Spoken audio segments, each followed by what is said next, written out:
ಕೇರಳಂನಲ್ಲಿ ಕಳೆದ ಕೆಲವು ದಿನಗಳಿಂದ ಸುರಿಯುತ್ತಿರುವ ಧಾರಾಕಾರ ಮಳೆಯಿಂದಾಗಿ ಜನಜೀವನ ಅಸ್ತವ್ಯಸ್ತವಾಗಿದೆ.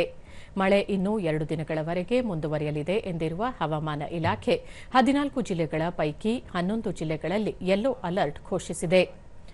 ಇನ್ನೊಂದೆಡೆ ಕೇರಳಂನ ವಯನಾಡಿನಲ್ಲಿ ನಿನ್ನೆ ಸಂಭವಿಸಿದ ಭೀಕರ ಭೂಕುಸಿತದ ಸ್ಥಳದಲ್ಲಿ ಇಂದೂ ಸಹ ರಕ್ಷಣೆ ಮತ್ತು ಪರಿಹಾರ ಕಾರ್ಯ ಚುರುಕಿನಿಂದ ಸಾಗಿದೆ. ಅನಕ್ಕಂಪೊಯಿಲ್, ಕಲ್ಲಾಡಿ, ಮೇಪ್ಪಾಡಿ, ಅವಳಿ ಸುರಂಗ ಮಾರ್ಗದ ನಿರ್ವಹಣಾ ಕಾಮಗಾರಿ ನಡೆಯುತ್ತಿದ್ದ ಸ್ಥಳದಲ್ಲೇ ನಿನ್ನೆ ಸಂಭವಿಸಿದ ಭೂಕುಸಿತದಲ್ಲಿ ಕನಿಷ್ಠ 3 ಮೃತಪಟ್ಟು ಹಲವು ಕಾರ್ಮಿಕರು ಗಾಯಗೊಂಡಿದ್ದರು. ಕೇರಳದ ವಯನಾಡಿನಲ್ಲಿ ಸಂಭವಿಸಿದ ಭೂಕುಸಿತದಲ್ಲಿ ಮೃತಪಟ್ಟವರ ಕುಟುಂಬಗಳಿಗೆ ತಿರುವನಂತಪುರದಲ್ಲಿ ರಾಜ್ಯ ಸರ್ಕಾರ 5 ಲಕ್ಷ ರೂಪಾಯಿಗಳ ಪರಿಹಾರವನ್ನು ಘೋಷಿಸಿದೆ. ವಿವರವಾದ ತನಿಖೆಯ ನಂತರವೇ ವಯನಾಡಿನ ಸುರಂಗ ಮಾರ್ಗದ ಕೆಲಸ ಪುನರಾರಂಭಗೊಳ್ಳಲಿದೆ ಎಂದು ಮುಖ್ಯಮಂತ್ರಿ ವಿಡಿ ಸತೀಶನ್ ಹೇಳಿದ್ದಾರೆ. ಅಪಘಾತದ ಸ್ಥಳದಲ್ಲಿ ಇನ್ನೂ 2 ಎನ್ಡಿಆರ್ಎಫ್ ತಂಡಗಳು ಕಾರ್ಯಾಚರಣೆ ನಡೆಸಲಿವೆ.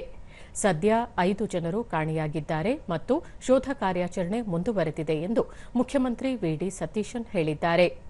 ಅಪಘಾತಕ್ಕೂ ಮುನ್ನ ಸ್ಥಳದಿಂದ ಮಣ್ಣು ತೆಗೆಯುವಲ್ಲಿ ಗಂಭೀರ ಲೋಪವಾಗಿದೆ ಎಂದು ಇದೇ ವೇಳೆ ಮುಖ್ಯಮಂತ್ರಿ ಅಸಮಾಧಾನ ವ್ಯಕ್ತಪಡಿಸಿದ್ದಾರೆ.